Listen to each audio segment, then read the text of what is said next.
Oui, bonjour. Alors, nous sommes aujourd'hui sur la chaîne vieatypique.com. Donc, aujourd'hui, j'ai le plaisir d'accueillir Marion Alire qui va nous raconter sa vie atypique. Oui, bonjour. Alors, dites-nous, Marion Alire, est-ce que vous pouvez nous raconter brièvement quelle a été votre expérience de vie jusqu'à aujourd'hui? Donc, vous avez quel âge? J'ai 30 ans. 30 ans. Ok, bah je vous écoute. Oui, alors moi, en fait, bon, j'ai toujours été un peu spéciale, mais j'ai eu une vie très typique jusqu'au lycée. Hein. J'ai fait l'école, j'ai fait du sport. Après l'école, j'avais mes activités, le collège, le lycée jusqu'au bac. Jusqu'à là, j'avais une vie complètement normale. Très bien. Et après, donc, après le bac, qu'est-ce que vous avez fait? Donc après le bac, vu qu'il fallait faire des études, j'ai essayé un peu au pif. Ce qui m'attirait le plus, c'était la fac de sociaux. Donc j'ai fait une fac de sociaux. Mais je n'ai pas pu continuer, je n'ai fait que le premier semestre parce que je ne voulais pas faire les devoirs qu'on me demandait car je n'avais pas envie. Donc, je n'avais pas le niveau pour pouvoir continuer l'année. Très bien. Alors après, du coup, qu'est-ce que vous avez fait après? Du coup, après, vu que tout le monde était en stress autour de moi parce que j'avais arrêté la fac, il a fallu vite trouver ce que je voulais faire, mais je ne savais pas et je m'en foutais. Donc, je suis allée voir des conseillers d'orientation, etc. Et voilà, on m'a conseillé de faire infirmière parce que, vous comprenez, je suis très forte pour m'occuper des gens, j'ai un bon relationnel, etc. Donc, ouais, je me disais pourquoi pas, mais au fond de moi, j'avais très envie de faire une école de théâtre. Et voilà, j'ai toujours voulu faire ça. Donc, j'ai présenté les deux, j'ai été prise aux deux écoles, sauf que là, j'ai pas suivi mon intuition, je ne suis pas allée à l'école de théâtre. Je suis allée à l'école d'infirmière parce que mes parents m'ont bien rentré dans le crâne que le théâtre c'était bien comme un loisir, mais que c'était beaucoup plus intéressant d'avoir un métier où il y a du travail et où, voilà, où ça te permet de travailler. Donc, en les écoutant bêtement, je suis allée dans l'école d'infirmière, mais je me suis très très vite rendu compte que c'était un milieu complètement de cinglés et que j'aimais pas du tout. J'étais super mal là-dedans, mais j'ai pas osé arrêter parce que mes grands-parents me payaient mes études. En plus, je suis fille unique, petite fille unique, donc il y avait beaucoup de pression sur moi. Je savais que ça allait être le gros conflit avec mes parents si j'arrêtais, donc je me suis dit, je me force. Et tant pis, je passe mon diplôme et je ferai ce que je veux après mon diplôme.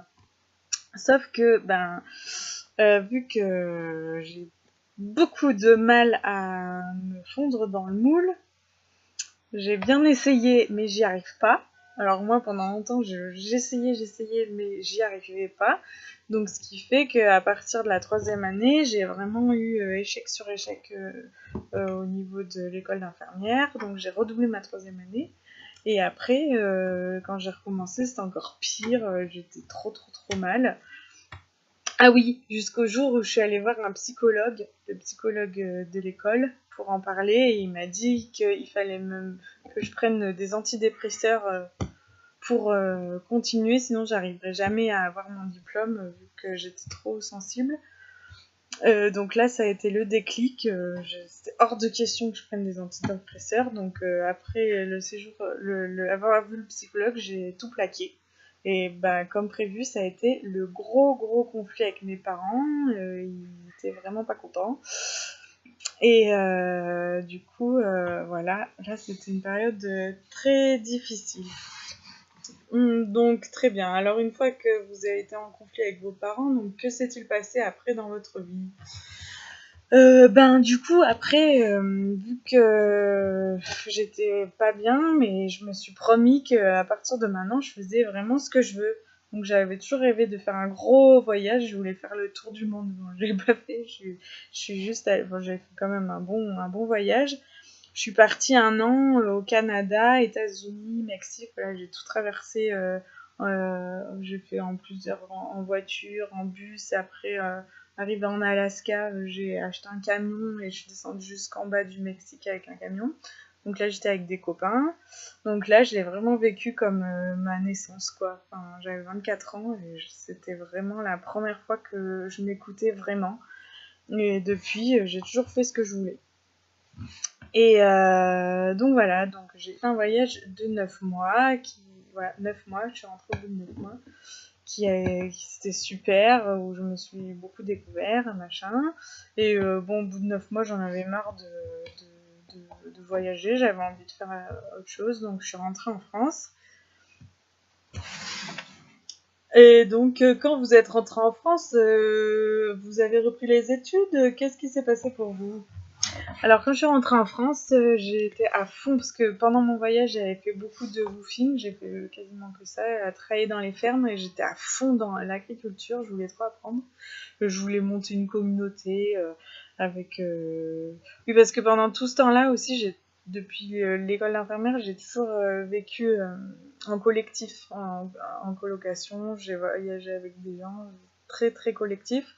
Donc là, je voulais monter une communauté, faire du maraîchage, machin. Donc j'ai fait une formation qui a duré 1 an, payée par Pôle emploi, dans le maraîchage. Bon, j'ai rien retenu de tout ça parce que c'était très scolaire. Mais bon, c'était sympa. Après, du coup, j'ai voulu travailler dans une ferme parce que au final, j'avais rien appris pendant 1 an, donc pour apprendre un peu mieux. Et vite, je me suis rendu compte que en fait, je supportais pas avoir un patron. Donc, c'était bien sympa d'avoir appris l'agriculture, mais que moi, je voulais faire des choses où il n'y a pas de patron. Donc voilà, il y a eu un peu une pause à ce moment-là, je savais plus trop où j'en étais. Et il y a eu le théâtre qui revenait beaucoup, ça me manquait. Donc là, j'ai rencontré des gens qui étaient chauds pour monter une association de théâtre forum. Donc le but, c'était qu'on se crée chacun notre emploi au sein de l'association.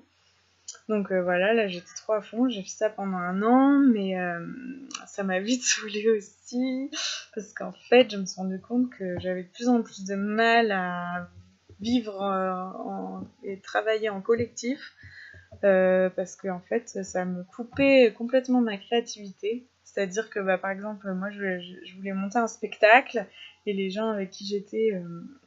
comme la plupart des gens que je côtoyais ont tous un emploi du temps surchargé.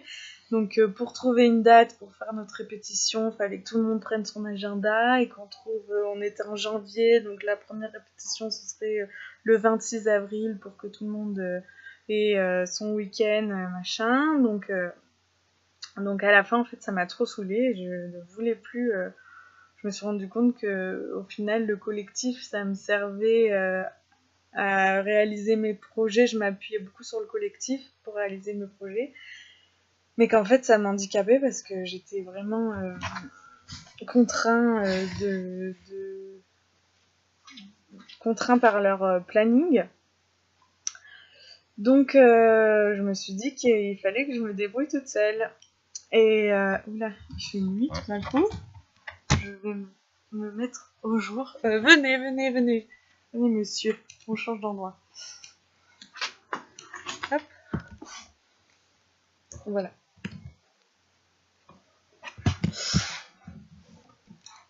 Et donc voilà, donc à ce moment-là, puis entre-temps, j'étais avec un mec, ça se passe pas bien, et j'étais tombée enceinte parce que aussi en rentrant du Mexique, j'avais très très très très envie de faire un enfant. Et du coup, je me suis fait avorter pendant cette année-là où je faisais mon théâtre. Et du coup, voilà, j'ai aussi tout plaqué parce que je sentais que si je voulais un enfant, j'avais besoin de trouver quelqu'un de bien, de me retrouver seule, et surtout j'ai eu très envie de rentrer dans mes racines dans la ville où je suis née. Donc je savais pas pourquoi, tout d'un coup j'ai tout plaqué du jour au lendemain pour retourner chez mes parents, mais j'en avais très envie. Donc voilà, et dans le but, j'avais au fond de moi l'espoir de trouver quelqu'un, parce que je voulais absolument être enceinte dans cette ville, et de trouver quelqu'un avec qui faire un enfant dans cette ville. Et il n'a pas manqué que 4 mois plus tard, j'étais enceinte. Voilà, donc je suis arrivée en juin 2016, j'avais pas de copain, je venais de larguer mon ex, et en septembre 2016, j'étais enceinte. Donc qu'est-ce qui s'est passé? Et ben, en fait, tout simplement, j'ai retrouvé mon amour d'enfance, voilà, mon grand amour. On s'est retrouvés, et alors là, pour faire plus vie atypique, on peut pas faire mieux.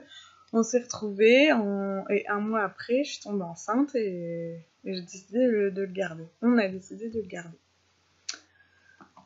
Voilà, donc alors là, c'est vraiment hors du commun, parce que la plupart des gens, ils réfléchissent, ça fait un moment qu'ils sont en couple, ils programment d'avoir un enfant au moins 3-4 ans à l'avance.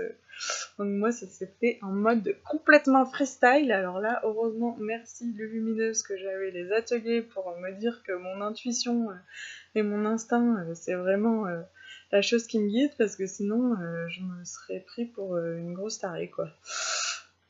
Mais voilà, je me suis lancée, et aujourd'hui, j'ai un petit bébé de 4 mois, une petite fille. Eh bien, dis donc, quelle vie atypique, dis donc. Et dites-moi alors, maintenant, où en êtes-vous donc dans votre vie aujourd'hui? Eh bien là, j'ai une vie un peu plus normale, enfin normale, pas sur le plan du boulot, parce que ben du coup, étant donné que quand je suis tombée enceinte, c'est pile quand j'avais plus du tout de droit au chômage. Donc moi, c'était hors de question que je travaille enceinte. De toute façon, j'ai essayé un jour, mon corps me l'a bien fait comprendre, j'ai chopé la grippe ce jour-là, donc j'ai dit pas de travail pendant que je suis enceinte et pendant que j'aurai mon bébé. Mais j'avais aucun revenu, donc heureusement, merci encore pour tes ateliers Lumineuse qui sont tombés à pic à ce moment-là, parce que j'avais plus une thune. Et en fait, j'avais un plan épargne logement de côté, mais je m'étais même pas mis dans la tête de l'utiliser autrement que pour un logement, parce que voilà, c'était une casse-fils dans ma tête. Et grâce à tes ateliers sur l'abondance, ben, j'ai pu débloquer en étant zen au fond de moi ces sous, pour pouvoir vivre correctement ma grossesse et ma maternité. Donc aujourd'hui, voilà, je vis comme ça. Après, ma vie est un peu plus typique au niveau du logement, parce que du coup, c'est la première fois de ma vie que je vis en couple dans un appartement. J'ai jamais fait ça. Moi, j'ai toujours vécu en collectif. Et l'été, en général, j'avais même pas de maison. Je vivais, je vagabondais, quoi. Donc là, c'est la première fois de ma vie que j'ai une vie assez rangée au niveau de la maison. Donc oui, ça m'a fait du bien parce que j'en avais besoin d'un cocon pour accueillir mon bébé. Mais là, j'ai le vent qui me pousse au cul, et je sais qu'il n'y a pas moyen que je reste comme ça, parce que du coup, passer ma vie à faire ranger ma maison, payer mon loyer, faire les courses, machin, ça me gave. Donc voilà. Et donc vous allez continuer cette vie, ou quels sont vos projets? Et donc pour l'instant, on attend que la petite soit un peu plus grande, et le projet c'est là on est en train de se construire un camion, d'aménager un camion, et ce serait d'habiter en camion au moins pendant les périodes les périodes chaudes, quoi, été, printemps, pour être libre un maximum, parce que moi, l'été, je ne supporte pas habiter dans un appartement. Bon, là, je l'ai fait parce que ma petite, elle est née en juillet, donc j'avais vraiment besoin, mais voilà, je déteste être en appartement pendant l'été. Donc l'idée, voilà, c'est la future étape, c'est en plus là, mon plan épargne logement, il y a presque plus rien, on va être à court de thunes, j'ai plus de chômage.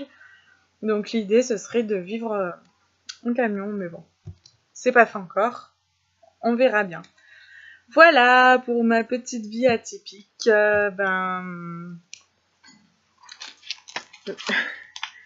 Eh bien, merci beaucoup Marion, c'était très intéressant. Eh bien, à bientôt, j'espère, pour de nouvelles aventures.